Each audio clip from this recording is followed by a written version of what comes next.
Hi friends, আশা করছি তোমরা সবাই খুব ভালো আছো। আর এই দিনটা ছিল রামনবমীর দিন। আমাদের বাড়িতে ছোট করে রামনবমীর পুজো হয়। তো সমস্ত কাজ করতে জোগাড়যন্ত্র করতে বসে গিয়েছিলাম। আর কিছুক্ষণের মধ্যেই পুজো শুরু হবে। দেখতে দেখতে ঠাকুর মশাও চলে এসেছিলো। আর আমাদের টুকটাক যে কাজগুলো ছিল আমরা সেগুলো সেরে নিচ্ছিলাম। তারপরে পুজো যথারীতি সময়ের মতন শুরু হয়ে গেছিলো। জানি রামনবমী অনেকদিন আগে পেরিয়ে গেছে, তবে আমার ভিডিও দিতে একটু দেরি হয়ে গেছে।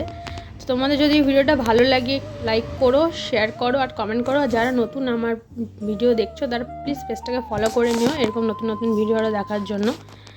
তো এবার পুজো প্রায় শেষের মুখে, কারণ সবারই সংকল্প মোটামুটি হয়ে গেছে। এবার হবে হোমযজ্ঞ। তো এটা হচ্ছে আমাদের বাড়ির বজরংবলী ঠাকুর। তোমরা সবাই ভালো করে প্রণাম করে নিও, যেন তোমাদের সব মনের আশা তিনি পূরণ করেন। আর দেখতে দেখতে পুজো প্রায় কমপ্লিট। Thanks for watching.